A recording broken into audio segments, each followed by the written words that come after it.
Thinking of whitening your teeth with BodyAccel? BodyAccel or BodyAccel niacinamide whitening toothpaste is going viral. But is it legit or just another TikTok scam? Quick disclaimer, this video is based on publicly available information and personal opinion. BodyAccel's niacinamide whitening toothpaste has been popping up all over TikTok.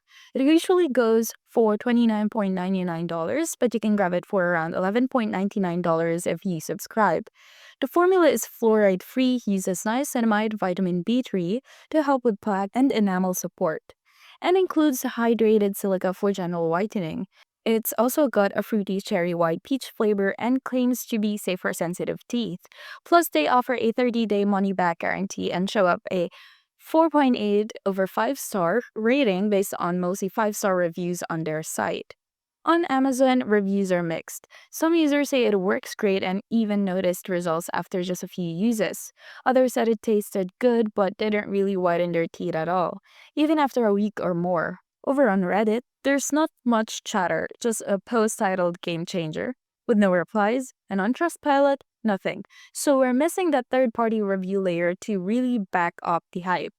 Looking at the ingredients, the claims actually make some sense. Hydrated silica is a common mild abrasive used in whitening toothpaste to remove surface stains, and niacinamide might help with inflammation and gum support. But let's be clear, this isn't going to give you a Hollywood smile overnight. If it works, it's likely a slow and subtle change over a few weeks.